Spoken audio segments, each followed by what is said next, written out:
hang on. Little stutter start there. Little juke, you know. So, yeah, this is Steve Callaway. Welcome to the channel. And I was talking about the start of the video. A long pause before it started. I started talking, and then I noticed nothing was happening. I was frozen. So, anyway, the beginning of this video has got to be one of the cutest things ever. Got Angelina down there. See her down there, that little white, dressed in white? She's going to come running up this hallway. Man, I'll tell you what. Okay? Another great interview here. This one is only it's a little bit less than 3 minutes long. And let's watch. I'll quit talking. Let's get to the good stuff. Hi,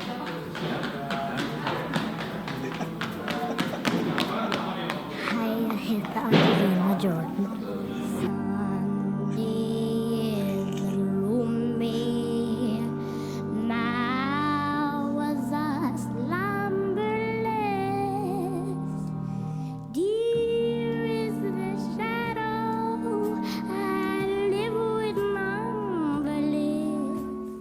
De syns at det veldig fint og våken stemme. Jeg tror musikken har funnet meg. Min drøm å være en superstjerne og synge for Nobelkonsert. Siden jeg var 2 år så har jeg synget. Jeg går i en annen verden. Og jeg tenker på musikken. Jeg koser meg med det.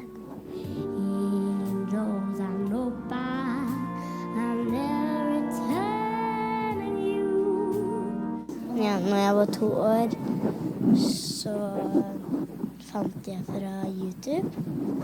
Og så kom det masse artister. Sherry Bessie, Louise Armstrong, Billie Holiday. Ja, mange andre.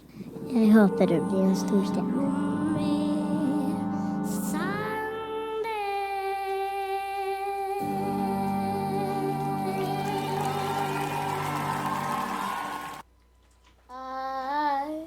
I who have nothing. I who have no one, adore you in what you saw. I'm just a nowhere with nothing to give you, but I love you, you buy diamonds, bright, sparkling diamonds. But believe me, dear, when I say that you can give the world, but you will never love the way I love you.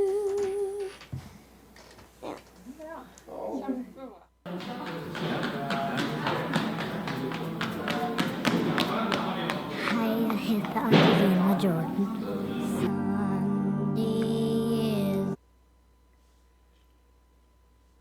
Okay, let's do this. By the way, I'll do this. This is to signal me that I started the video again, okay? Okay, welcome back after a little interruption there. You know what I'd like to do is do this one in full screen. That means my picture will be gone.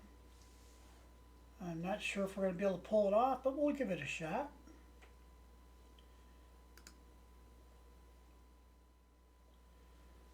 Okay, so the picture's a little bit bigger. We're going to go right back to the beginning because I love this opening part here where she comes running down the hallway.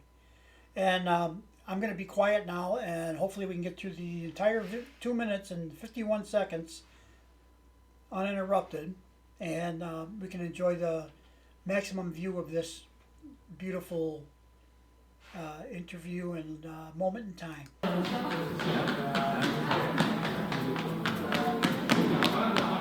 Hei, jeg heter Angelina Jordan. Sunday is gloomy. Now was I slumberless. Dear is the shadow I live with numberless. De syns at det veldig fint og våken stemme. Jeg tror musikken har funnet meg. Min drøm å være en superstjerne og synge for Nobelkonsert. Siden jeg var 2 år så har jeg synget. Jeg går i en annen verden, og jeg tenker på musikken. Jeg koser meg med det.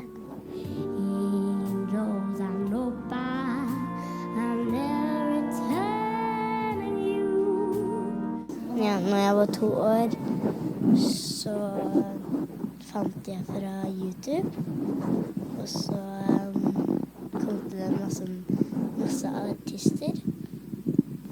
Sherry Bessie, Louise Armstrong, Billie Holiday. Ja, mange andre. Jeg håper det blir en stor stjerne.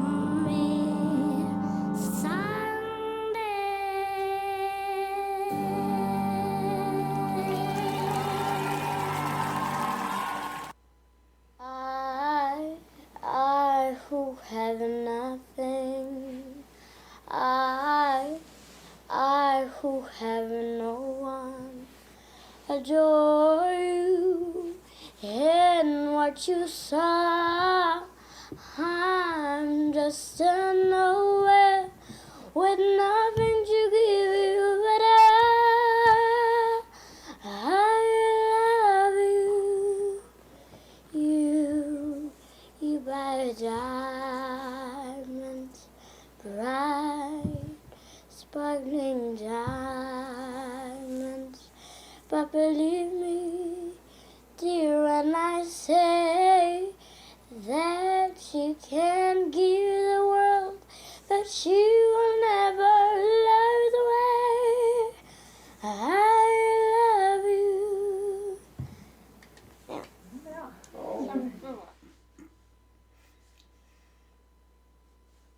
Oh my God.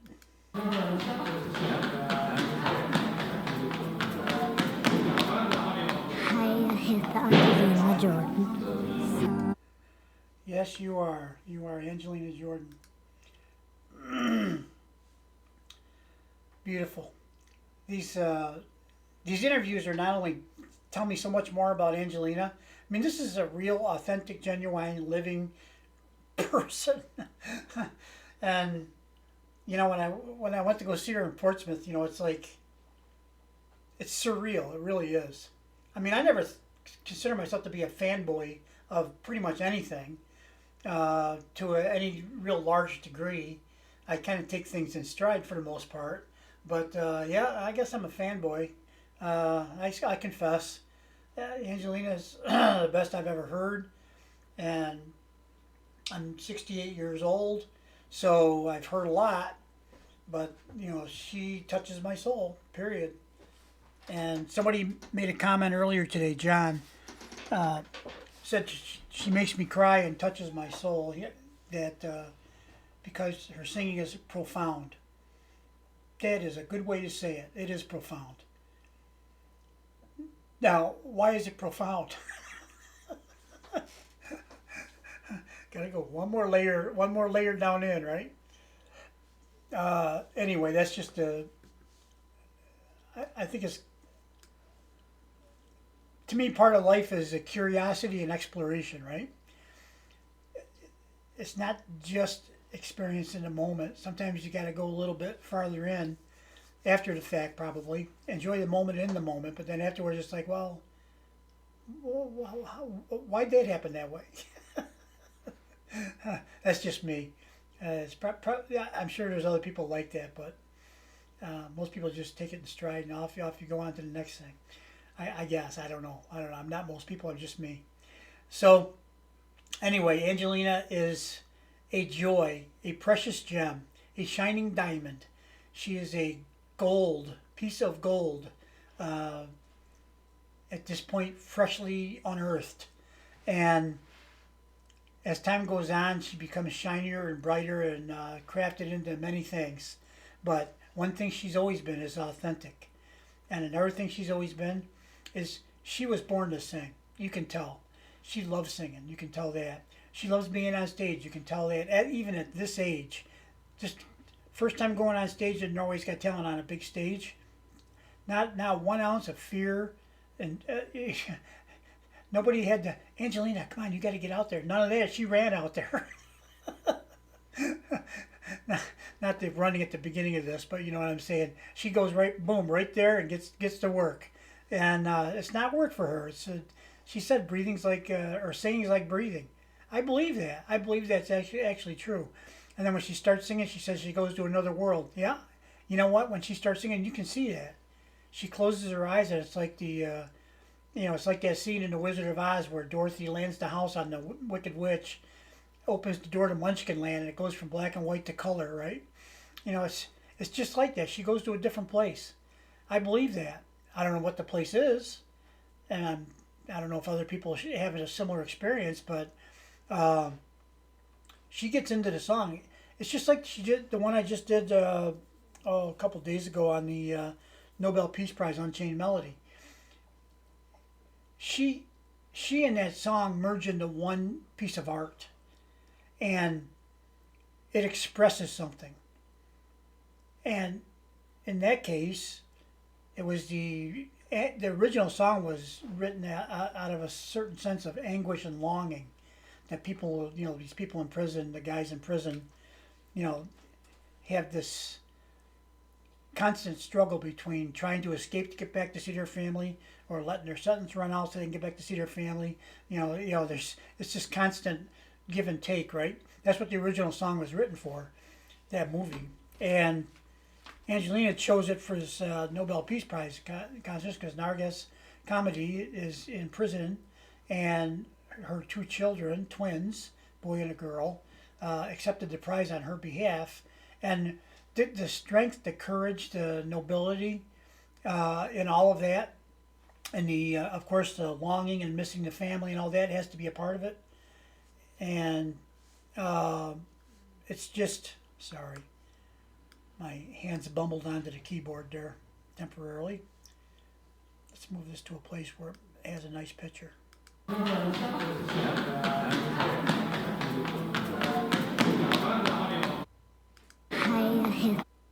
I'm going to stop there. Angelina Jordan. My name is Angelina Jordan. So, so when Angelina sings, it doesn't matter if she's this age or if she's now 17, almost 18. It doesn't matter. She and the song become one, for that moment in time, a magical moment where Angelina and the song merge. And Angelina knows what the song is supposed to be telling us, because she's not. They're one now, like mind, and she's able to interpret the lyrics and convey to us through the way she sings with the emotional, the ability she has to convey emotion. The meaning of the song. Excuse me, and it is profound. It's very profound because, like I've said, I've been around a long time. There are occasional times when singers have touched my soul. Oftentimes I feel like it's at a particular moment in time that is also a unique moment in time. Whitney Houston at the Super Bowl singing the national anthem. I don't think there was a dry eye in the house at the end of that song. It was just beautiful, right? So, and that was a patriotic type of emotion, along with the witnessing that beautiful rendition of the national anthem. Excuse me. Chris Stapleton, I hope I got the name right. He sang I think the last national anthem at the Super Bowl. Beautiful. beautiful. Got me a little emotional. I didn't cry, but I got, I could have probably, except for I was with a crowd of people. You gotta hide in shame when you cry, That's just a guy thing, especially an old guy thing. So, there have been moments in time, there's other ones too, where people have touched my heart, my soul, on occasion. Uh, all the time like Angelina does? No, not all the time like Angelina does. That's what makes her special. For whatever reason, she has the ability, she's got my heart in her hand. As soon as I hear that I'm going to hear a song that she's going to sing, you know, I'm already set up on the platter, ready to go. And that's all right. I've just never been that uh, uh, fan like and involved in fanship of a person. But when I went to New Portsmouth, I got to tell you, it isn't just me, and it's not just it's not an imaginary thing. It's absolutely a real thing for me and many other of the Angelina's fans. There's a connection there of brotherhood, sisterhood, and family because we are fans of Angelina. And maybe that's the case with other people that are big fans of certain artists. I don't know. I'm not a big fan of other artists. So I can't, I've never had that experience. But I can tell you it was, I've called it many times my best day ever, aside from witnessing the birth of my children, um, for all kinds of reasons that are hard to explain. And I've been promising to tell my story of that day, and that is coming up. I'm working on something right now. I've had a great suggestion from a friend of mine, Bob. I don't know if any of you know Bob or not, but he doesn't want to really be called out by his full name, so we'll just leave it at Bob. Lots of Bobs around. So he has made some great suggestions, and I think I'm going to follow up on some of those suggestions. And I just have been having a hard time coming up with a way to tell the story. Because it's one of those things, sometimes when you're impacted by something in your life, you go through, I'm not going to say, it's not really that, you experience it yourself in person, and it touches you in ways that you really can't explain. To put it in its simplest form, I used to say in the restaurant business, my favorite steak, I'm a carnivore, okay? Forgive me for that, but I am. And I don't eat a lot of red meat these days, but back in the day, I used to love myself a nice Delmonico steak. That's a ribeye steak. It's the same cut of meat as prime rib, but they cut it into steaks and cook it on the grill, however you want it done. And by the way, I used to be a chef and I used to cut meat, so I know what I'm talking about, okay? And that's my favorite cut of meat. Why is it my favorite cut of meat? Well, probably because it's usually well marbled, has quite a lot of fat in it, and when you cook it on a grill, there's something about the searing of the bubbling of the fat, the searing, the smell, and then it makes the steak, it seems like to me, more flavorful, more juicy. I don't know. I don't know what the whole story is, but I can sit here right now and try to describe to you how delicious that steak is, how the sizzle and the smell, and you smell it cooking. It's like, oh man, I can't wait. Your mouth starts to water, right? I can try to tell you the whole description, and I can probably do a decent job with it all the way up till I stick the piece of steak in my mouth and I start chewing.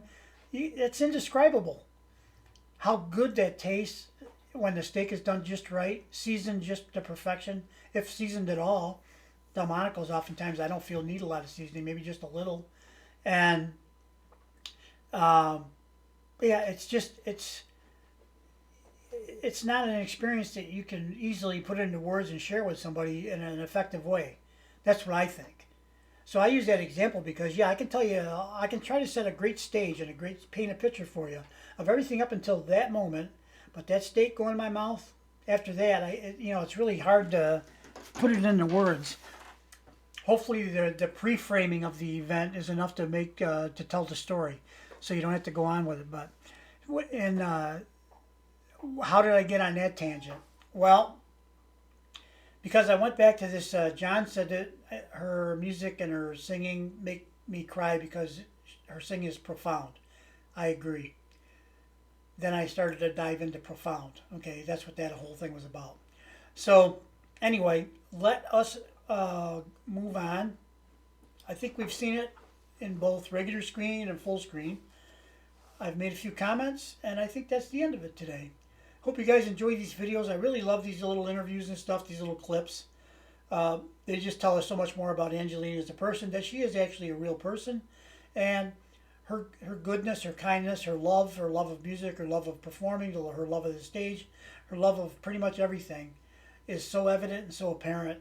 And for those that have been around young children, whether it be your own or maybe you're in some job or position where you're around young kids sometimes, um, they're just a joy to, to, to see. The innocence, the purity, the raw reactions to things. It's just a wonder. It really is. We all were there once. That's where we came from. And you also see the difference in kids early on. Some are kind and loving. Some are not as kind and loving. Or they show it in a different way. Okay, how's that for better explanation?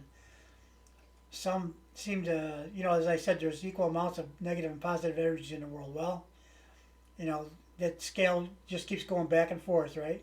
Sometimes, you see the kids that have the positive energy, then you see the kids that have the negative energy, and there's a constant motion, undulation between the positive and negative forces. So I won't get into a long discussion about that, which I could easily, but let's leave it there. I appreciate you guys coming here, and have a great day, morning, noon, or night, whatever it is, wherever you are, and we will see you on the next video. Thank you very much for watching. Bye-bye.